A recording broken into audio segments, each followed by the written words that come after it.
Chers amis, bonjour. En ce dimanche matin, je sollicite toute votre indulgence. Je sais, la situation est dramatique. La journée d'hier a encore été marquée par de violents affrontements, par de violentes agressions de la police de Castaner contre les Gilets jaunes. Je sais que de nombreux des nôtres ont été blessés par des tirs tendus de flashball en plein visage. Je sais qu'il y a eu de nombreuses arrestations. Je sais tout cela.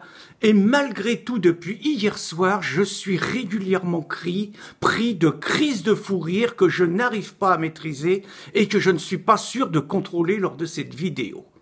Griveaux, tête de veau, exfiltré de son ministère. Je vous l'avoue, quand j'ai appris la nouvelle, j'étais au volant de ma voiture, je n'ai pas pu m'empêcher d'éclater de rire.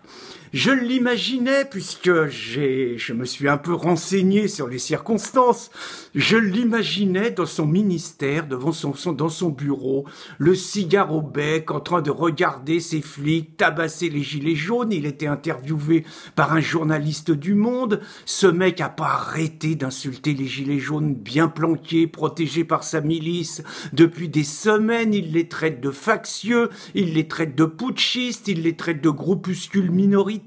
Ce mec se sent intouchable, il est en train de pérorer devant ce journaliste du Monde qui participe à la désinformation générale. Et il ne sait pas que dans la rue, une quinzaine de gilets jaunes pacifistes qui sont même pas cagoulés appuient sur le bouton pour demander un entretien. Ils veulent discuter avec Griveaux et tout. Ils sonnent pendant plusieurs minutes. Ça ne répond pas. Il n'y a personne. Et donc, la démerde française, il y en a un qui prend un engin de chantier et la porte de Griveaux saute. Immédiatement, l'officier de sécurité rentre dans le bureau de Griveaux. On bouge, et Griveaux, exfiltré par un passage souterrain, il se retrouve rue de Grenelle et il doit parcourir 300 mètres à pied. Il paraît qu'il a battu son record en course à pied et il demande l'asile politique à Édouard Philippe à Matignon, les jambes toutes flageolantes. Il a fallu, disons, retaper un peu Griveaux qu'on a pris un coup.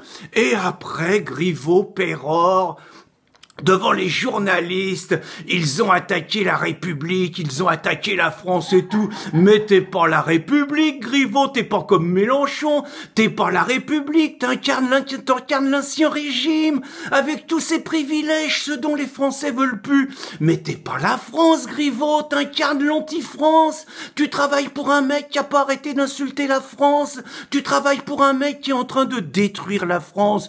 Donc pas d'imposture, tu représentes le contraire de ce que tu prétends être. Et je ne peux pas empêcher quand j'imagine ce qui s'est passé, je pense à Edith Piaf chantant « Ah, ça ira, ça ira, ça ira », les aristocrates à la lanterne, « Ah, ça ira, ça ira, ça ira », Griveaux et sa tête de veau, on les pendra.